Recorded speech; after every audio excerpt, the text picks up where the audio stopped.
thing, all right? So everybody was supposed to come. Everybody did come, apparently. Now, this is the sad part. We have a pretty good idea that there were a whole lot of these plays written over the years. I mean, think about the amount of time, all right? In the amount of time the United States has been a country, we've got all these plays that were being written, okay? Like we said, I mean, 500 years, 300 years. I mean, it's an amazing amount of time, right? We've got, are you ready for this? 33 tragedies, 11 comedies, and 1 satyr play, and that's it.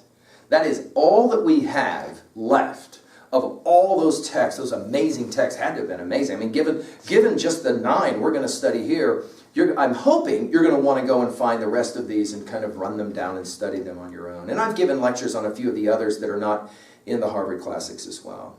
Okay.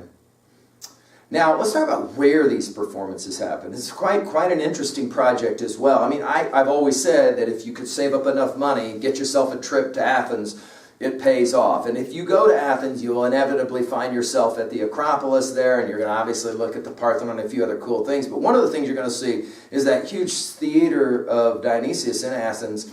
And it's a pretty remarkable kind of structure. I mean, it's cut into the wall of the mountain there. You've got 17,000 seats in there, okay? So you got a lot of people. I mean, a lot of people get to sit in that project, okay? It's got amazing acoustics. I can just tell a personal story. As a young boy, me and my 2 brothers traveled with my family, and we were playing around in that theater. And my 2 brothers were way down on the floor of the theater, and they were whispering to each other, "Let's try and run away and hide and see if he can find us." And I said, "I can hear you." And they were shocked. They looked up like, "Whoa, the acoustics were that amazing." It's an incredible phenomenon in itself. Now, the structure, first of all, you have the theatron, the seeing place, as it's referred to, where the audience sat, of course. It's shaped kind of like a horseshoe. And I mean, if you'll think about it, many of the famous football stadiums of our time and baseball stadiums of our time even kind of mirror this idea, all right? The first row is where the city officials sat, as well as of course, priests for Dionysus.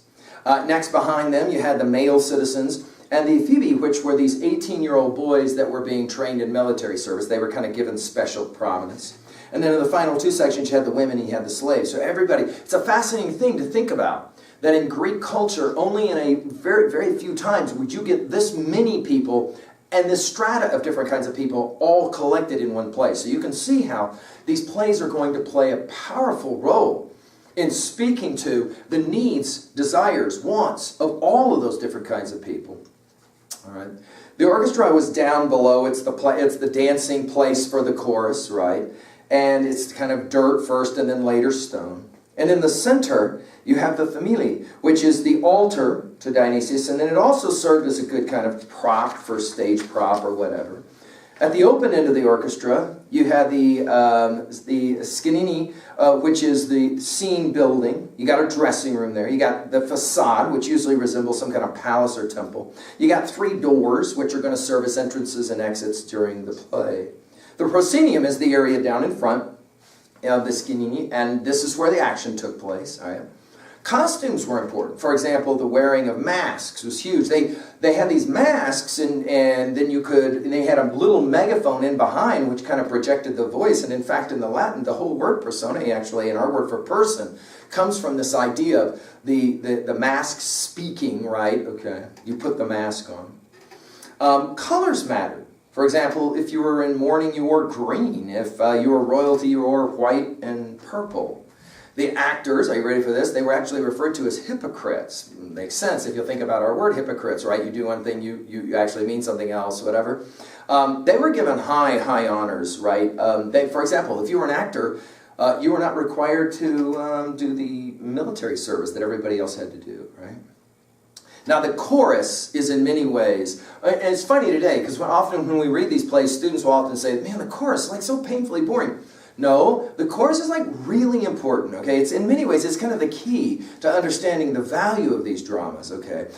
Some have argued that the chorus is kind of like the ideal spectator, that kind of conservative spokesperson for the community that kind of comments on what's happening and tells the audience how the audience is supposed to feel about what's happening. Because You're going to be shocked at some of the things that happen in these plays. Dude, there's going to be a lot of sex and violence that will kind of surprise you. There's going to be a lot of debating and arguing, what's going to lead to certain kinds of linguistic violence and sometimes physical violence. Certainly killing is going to be a part of this. And behind all of that, the chorus will be standing there kind of saying what they think about what's going on. And therefore, what you, a Greek audience member, should be thinking about what's going on, okay? The final evolution, by the way, in the dramatic development was the adding of more actors, and many have argued that as more actors were added, that there seemed to be a de-emphasizing in some way of the chorus. Okay. Finally, about the plots, these storylines, like where does the story of the Oresteia come from, or Oedipus, or whatever?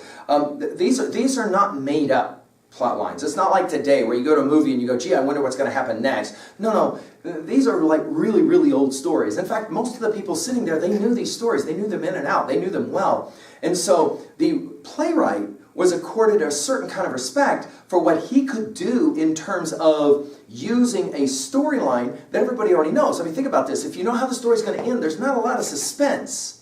You know what I'm saying? And yet, I mean, I like to, in another lecture, I even talked about many years ago when Leonardo DiCaprio in his film called Titanic was released, there was a lot of talking about how that text mirrored in some way Greek drama. So, for example, I mean, you can reduce that 3-hour movie, for those of you who are smiling, you still kind of know it. You of course, knew it from watching it on video.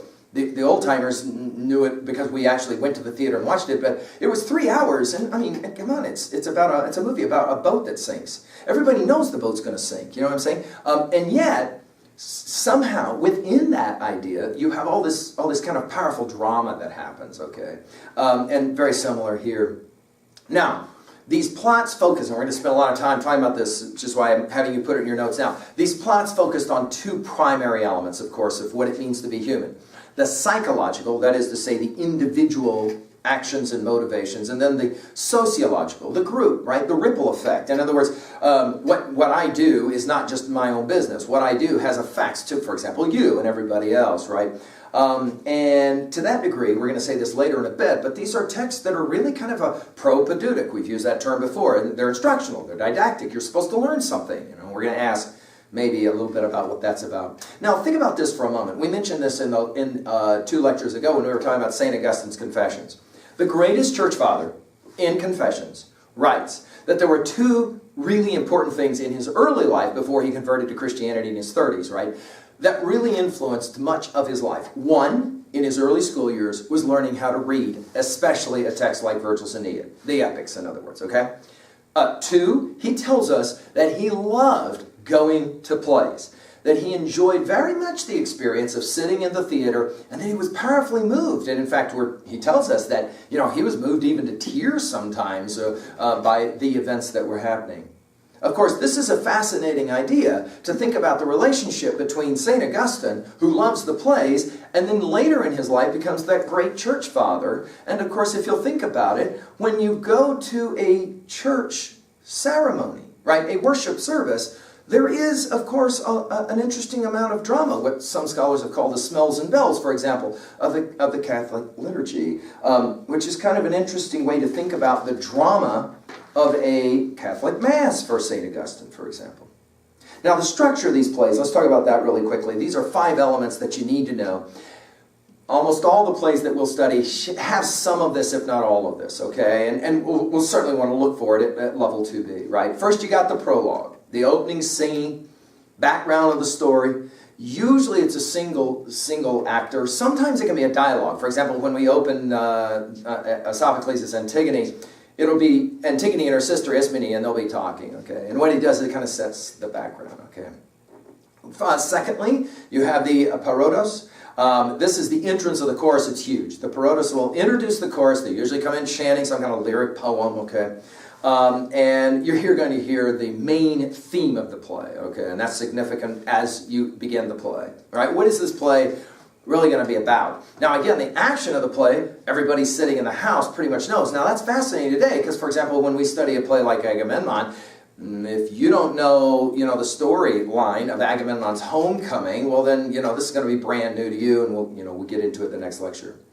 Number 3, you always got the episodes. These are kind of like, what we would call today the acts or the scenes of a normal play. Here, of course, the plot is developed through primarily 2 things, action and dialogue, right?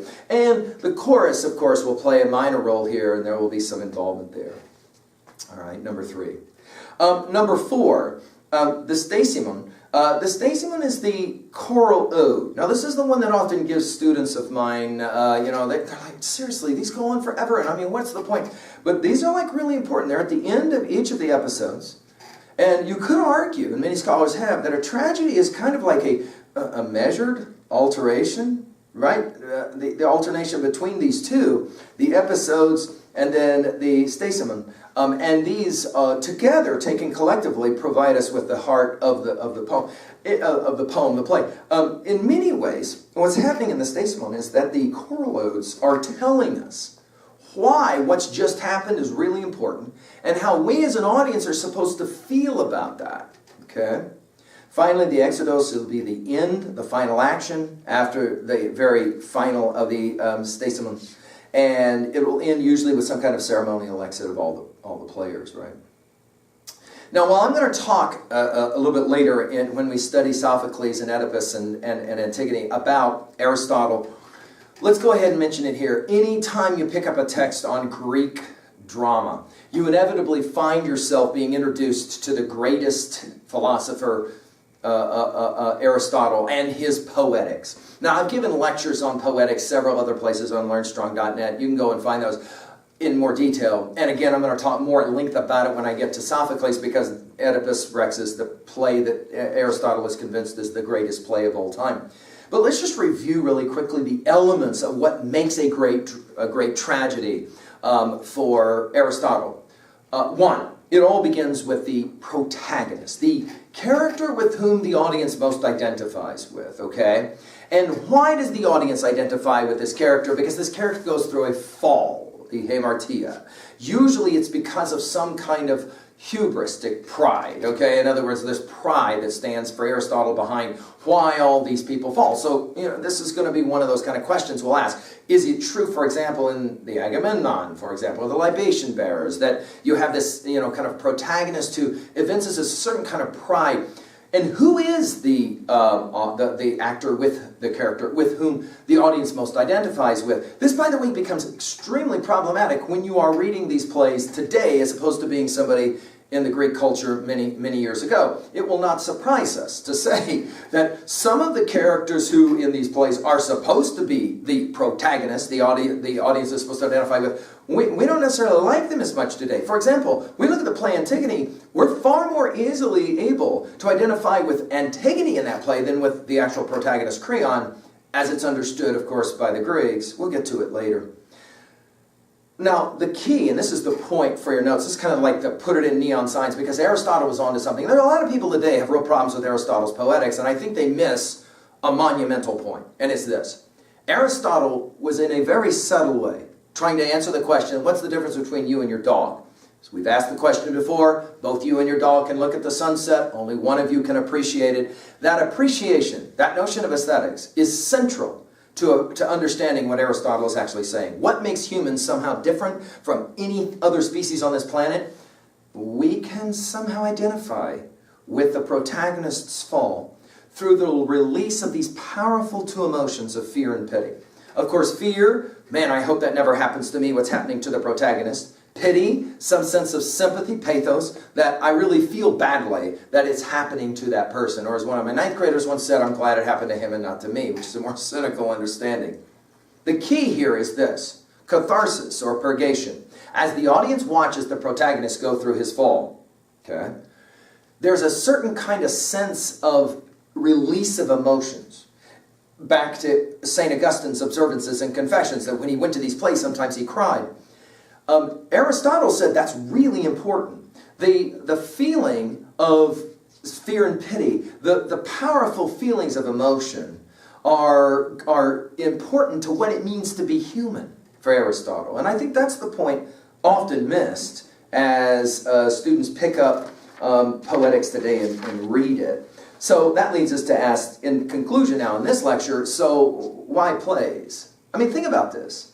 Why is it different for you to sit in your bedroom and watch a movie, or to sit in your bedroom with your headphones on and listen to a song alone, or go to the theater and watch a movie with other people in the theater, or go to a concert where there's lots and lots of people there. I mean, just jot down in your notes really quickly. It's obviously a 3B question for you, but what is the difference between those two things? And why is it that most of us will report there's something really interestingly different and even probably we would say far more impactful, powerful in listening to songs that are live in a concert with a bunch of screaming or maybe other kinds of, laughing or crying or whatever, people in the audience, right? I mean, good musicians can make people laugh, cry, jump up and down, do all kinds of great stuff, right? What's up with that? Well, we got to come back, I think, when we study these plays. We got to come back to what we mentioned before. We will be looking at these plays from two different dimensions, okay? First of all, the psychological dimension. That is to say, individual actions and motivations. Why is it that Orestes has to come back and avenge the death of his father, Agamemnon? Like, why? What's up with that? What is it that motivates Antigone to bury the body of her brother even though she knows she's going to die for it? That's what we mean by the psychological, the individual. But then we also want to focus on the sociological, because we're fascinated with this as well. What are the ripple effects? Like, so for example, you have group actions and motivations that stand behind those as well. And this, of course, can also be an understanding of the cultural as well. Students will often ask me, how is it possible that anybody could identify with Creon in the play Antigone and not Antigone? And of course the answer is, well, Creon is the one trying to put it all together. He's the one trying to keep the ship of state, as he'll talk about it. The ship of state afloat. And it's hard to be a leader. It's hard to be an individual who has to tell other people, this is what you will do. Oh yeah, or what? What are you going to do to us? Think about being a parent, for example. See, and this is that sociological dimension. Think about it this way. The Greeks, and maybe it's kind of lost on us, and I hope that in our study of the Harvard classics in general, that you're beginning to appreciate the way that old texts can have really powerful meanings today. You'll see this in these plays, but think about this. The Greeks understood that they could do, these plays held both celebration, yay, Dionysian festival, we're having a great time and we hope that our crops grow. It's a celebration of life. It's a celebration, as we said before, of the circle of life for the Lion King fans in the house, right? All of that death, burial, resurrection stuff and all that. But they also understood this is a propedeutic. It's didactic, it's instructional. When you finish these plays, you're supposed to know something about the way you're supposed to live your life. That is to say, you're supposed to understand better the relationship between you and yourself, between you and other people, and between you and, of course, the gods. Remember, the Greeks are polytheistic. And that's always a really kind of complicated thing to try to understand today, because it's not always going to make the most sense to us. The ways in which some of these plays will end. For example, the Oresteia will end with an interesting kind of judgment by the judges in Athens about the fact that a son killed his own mother. And the reason why the son, it's decided that the son he's not guilty of really killing a family member, is because, well, we'll get into it. And some of you are going to go, what? That makes absolutely no sense at all. That's why we love to read this stuff, right? Now, how are we going to study these 9 dramas? So let's just finish with some brief observations about our 3 levels of reading. Of course, at level 2A, we're going to look at major messages, both at the psychological level as well as the sociological level. Okay, so we'll start there. And as we've already said at 2B, that rhetorical, not what the text says, but how it says it, we're going to be concentrating on the conflict and the symbolism that will be significant in each of these plays, okay? At 3A, there's so many ways. I mean, you're going to be able to write down so many movies that once you hear these storylines, you're going to go, oh, that's so similar to, or video games storylines that you play. We, in our conversation, will kind of concentrate on maybe the greatest of the British playwrights, Shakespeare, and maybe the greatest of the American playwrights, Arthur Miller, just simply because in our curriculum at Royal High School, we study plays by those 2 writers. And finally, at 3B, we'll ask this question. I mean, these plays, trust me, these plays will elicit personal responses from you. I absolutely guarantee that, okay? That's why they're greats, okay? That's why they're classics. But more interestingly, I'm going to ask this question. Have things, in your estimation, have things changed? Do you think that we today somehow relate and respond to these plays differently from Greek audiences? And if so, why and in what ways? I'll do my best to try and make somehow all of this work for you, okay? Now we're going to begin with the first of the three great playwrights, Aeschylus. His dates are 525 to 456 BCE. And we're going to begin with his Oresteia, which is it's a really important three-plays trilogy. Tragically, this is the only intact trilogy that we actually have, okay, which is kind of an important one.